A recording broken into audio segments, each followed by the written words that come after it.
Hi, my name is Miles, and this is my video on the genocide in East Timor.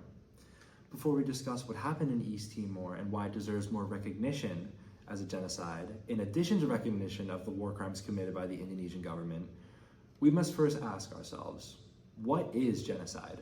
So, the legal definition reads, in the present convention, genocide means any of the following acts committed with intent to destroy, in whole or in part, a national, racial, or religious group, such as killing members of the group, causing serious bodily or mental harm to members of the group, deliberately inflicting on the group's conditions of life calculated to bring about its physical destruction in whole or in part, imposing measures intended to prevent births within the group, or forcibly transferring children of the group to another group.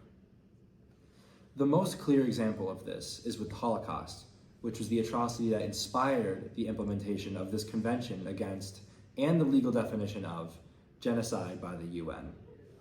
In the Holocaust, we see the Nazis kill members of the group, that group being the Jewish people, causing bodily and mentally harm to them and fulfilling every aspect of the legal definition. So it makes sense that Germany would refer to this as a genocide. So what does this definition mean for examples that we've seen? First off, it's important to note that the UN only recognizes 3 genocides, those being the Rwanda genocide in 1994, the Cambodian genocide from 1975 to 1979, and the Bosnian genocide in 1995. This is mainly because countries that recognize genocides would have to take responsibilities for the atrocities committed by their governments. Hence, no government is particularly happy to accept that they might have to take responsibility for a genocide. This is the main reason we don't see more atrocities committed by governments referred to as genocides, even if they fit the legal definition. For example, in the same time period as the Nazis, we saw the Japanese army with events like the rape of Nanking and the Unit 731 program in China. They prevented births, killed civilians and non-combatants alike, and caused bodily harm through experiments, rape, and death. While both the atrocities committed by the Japanese government and the German Nazis aren't considered legally genocides due to the legal definition only appearing in 1948, it is important to recognize that the Holocaust is widely considered a genocide where the government has taken responsibility for this event and strives to educate and inform her citizens of the conditions that led to this level of atrocity, as well as inform them about the horrors committed by the government. The traditional Hitler salute is illegal to say and do in public in Germany. However, in Japan, there is little to no mention of these atrocities committed by the government. They prefer to forget.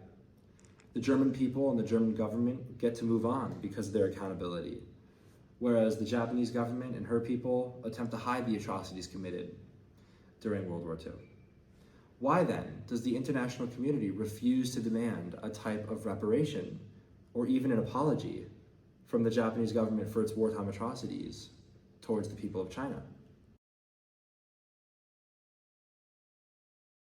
So, with genocide now being defined, how can we identify what should be considered a genocide once an atrocity happens?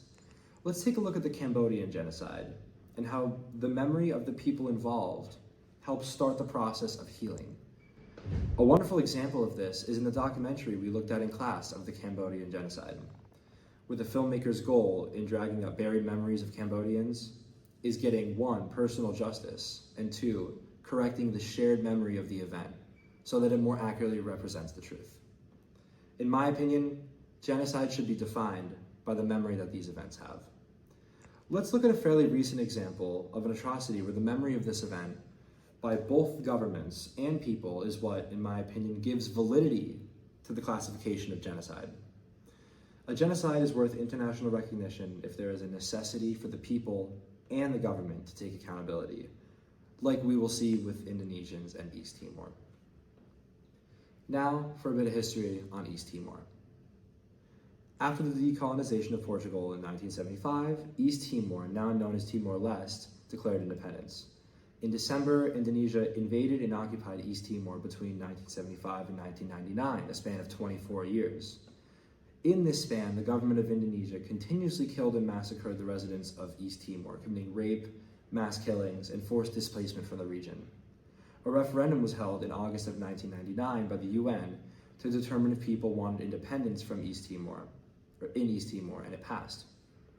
To quote from the National Security Archive, "In the wake of the announcement of the results of the August 30th referendum, in which more than 78% of East Timorese voted for independence, the Indonesian Army, intelligence, special operations forces, police, and their local militia proxies launched a scorched earth campaign in which an estimated 1,500 Timorese were killed. More than 250,000 were forcibly driven across the border into West Timor, and an estimated 80% of East Timor's infrastructure was destroyed. The US Embassy and intelligence agencies produced dozens of situations reports and analyses during the first 3 weeks of September, documenting the destruction of East Timor and the scorched earth withdrawal of Indonesian military and militia forces, until global condemnation forced Indonesia to accept an Australian-led, armed UN peacekeeping mission in late September. This event is actively denied as a genocide in Indonesia, and discussion about the specifics is actively discouraged by its people. According to the article, Cover Up and Denial of Genocide, Australia, the USA, East Timor, and the Aborigines, written by Ben Kiernan. The active denial by the government of this atrocity speaks to the necessity of creating a discourse about it. There are also a series of declassified documents surrounding the Indonesian invasion of East Timor. The documents depicting American reactions to the violence and uproar that they helped create are interesting, to say the least. To quote from a declassified document from September 1999 from the US government report on the situation, in a September 3rd statement to journalists, Defense Minister and Armed Forces Commander Wiranto reaffirmed his commitment to respect the results of the August 30th ballot, stating, "The results must be accepted as the best option." By contrast, East Timor Governor Jose Abilio Suarez, himself appointed by Jakarta, reiterated allegations that the ballot had been tainted by fraud on the part of UNIMET staff and vowed that he and other pro-integration leaders would reject the outcome of the ballot, whatever the result is. The fact that the American government was fully keeping tabs on the situation and had classified reactions means that they and the UN were fully aware of the situation in East Timor, and they chose to ignore it. Further, academic literature on the genocide in East Timor, while limited, reflects this notion of a refusal to intervene, due mainly to political situations.